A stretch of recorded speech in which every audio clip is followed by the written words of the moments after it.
heavens themselves are calling you to watch this video now.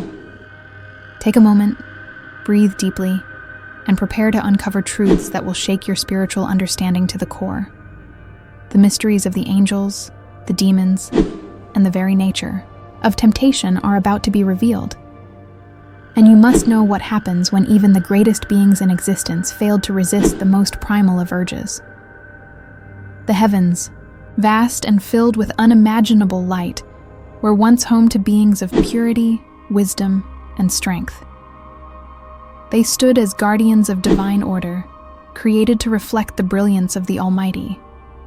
Yet, in the hidden corners of eternity, there lay an undeniable truth. Even the most powerful of God's creations could be overcome. Not by armies, not by force, but by something much more insidious. Desire. How did it happen? How did the perfect beings, designed to stand as the purest form of light, fall prey to such a dark force as lust? What could drive celestial beings, whose very existence was intertwined with the divine, to abandon their sacred roles? This story begins in a place not many care to look. In the Book of Enoch, we discover the terrible truth. These angels, known as the Watchers, were sent to observe humanity. But instead of remaining distant, they found themselves gazing upon something they could not resist: human women. It was not just their beauty. It was the allure of something forbidden, a desire that clouded their judgment, a temptation too great to deny. The lust that burned within them led to rebellion. It was this lust, this insatiable craving, that became the catalyst for the fall of these once glorious beings. But why does this matter to you? Because this same force, this powerful destructive desire, is something we still face today. The temptation of the flesh, the allure of instant gratification, the belief that we can control our desires without consequence. The story of the fallen angels is not just a tale from ancient times. It is a reflection of our own struggle in the present day. And here's the terrifying question that echoes through the ages. If angels, beings who were closer to God than we could ever imagine, could fall victim to lust, what hope do we, frail and imperfect, have in resisting the pull of our own desires? The story of lust and its devastating power doesn't just belong to the angels. It is a force that has been shaping the course of human history since the beginning of time, and it continues to ravage the world today. The very same desires that caused the downfall of the Watchers, powerful, otherworldly beings, have been silently destroying humanity, one soul at a time. But why? What makes this temptation so destructive, so pervasive that it has infected every corner of human existence, from the dawn of civilization to the present day? It began long before the world we know today, when the ancient kingdoms and empires rose and fell under the weight of greed, pride, and lust. The first recorded stories of mankind's fall into moral decay show us a clear pattern. Lust became the root of sin. From the earliest of human societies, it was the yearning for forbidden pleasures that led to betrayal, destruction, and chaos. In the Book of Genesis, we see how the ancient world was corrupted.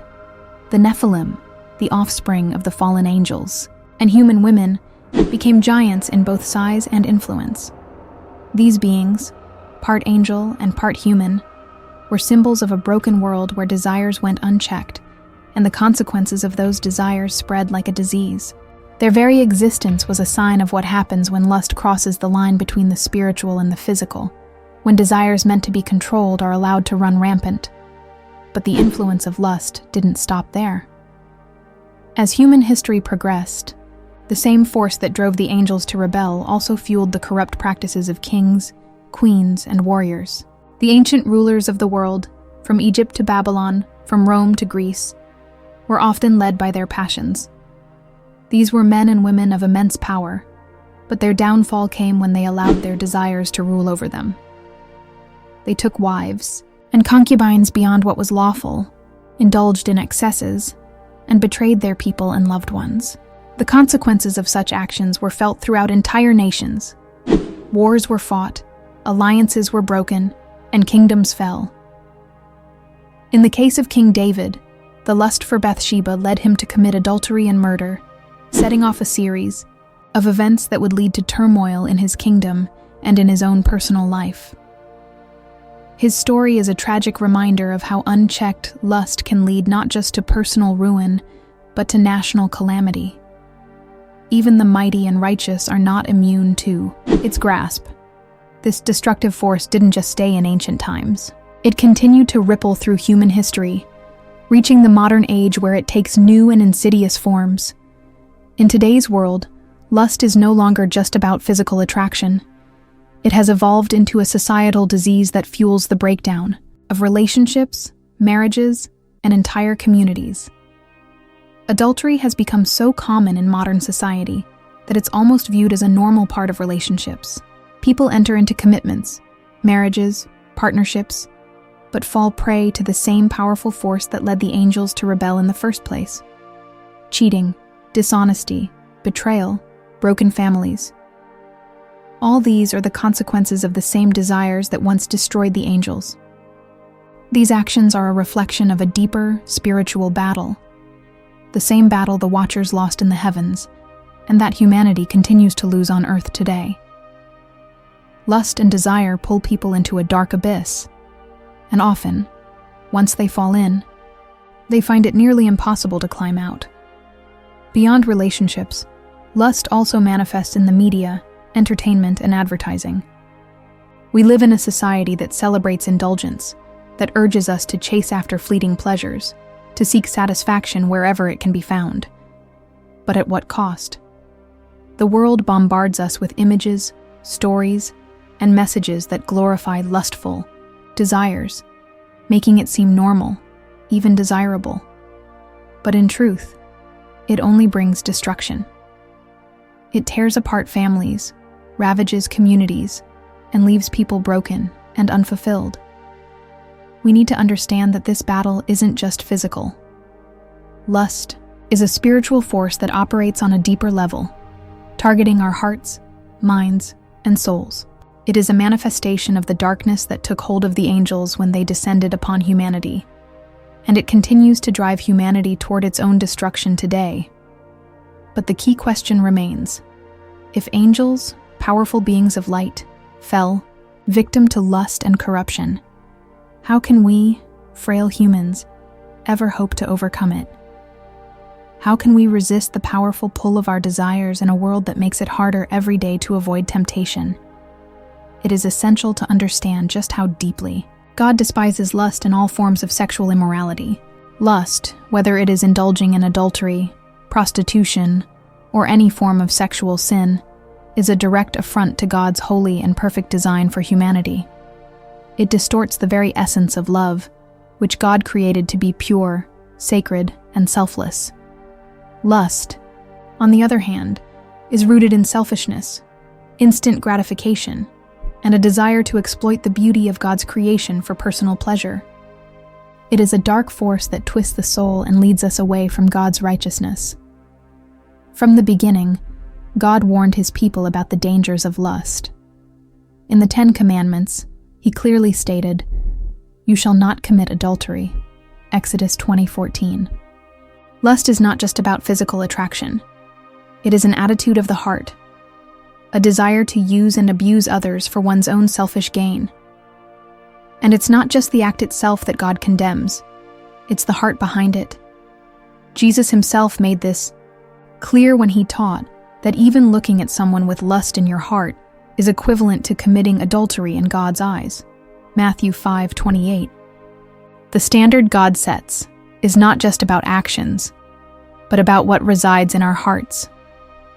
But as we see in the story of the fallen angels, those who once dwelled in the heavenly realms, basking in the glory of God, even they were not immune to the destructive power of lust.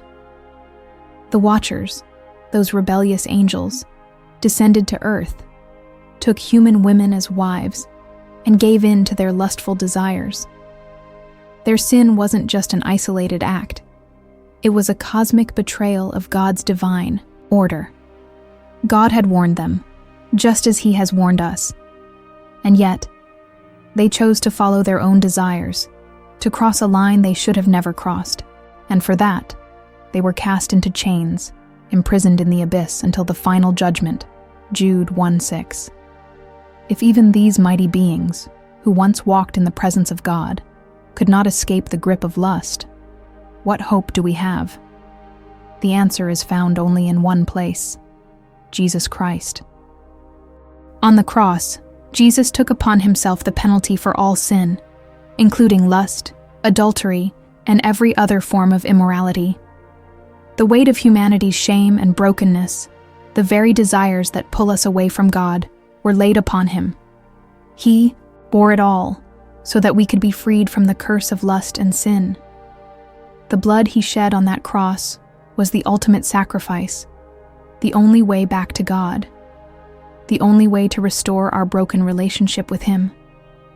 Lust, like all sin, separates us from God. It corrupts our hearts and minds, leading us down a path of destruction. But Jesus offers a way out. Through His death and resurrection, He made it possible for us to be cleansed from the stain of sin, to be forgiven, and to be reconciled with God. He is the path back to heaven. He is the light in the darkness, the Savior who took on the punishment that we deserved. As humans, we are constantly battling against the forces of lust and temptation. It is all around us, in the media, in relationships, in our own desires. But we are not without hope. Jesus is the ultimate solution. He is the only way to break free from the chains of lust and immorality. Through His grace, we can be transformed, renewed, and restored. In the same way that the fallen angels could not escape the consequences of their rebellion, we too must face the consequences of our sin. But unlike the angels, we have a Savior who has already paid the price for our transgressions. Jesus is the way to escape the trap of lust and find restoration in the presence of God. Christ bless you.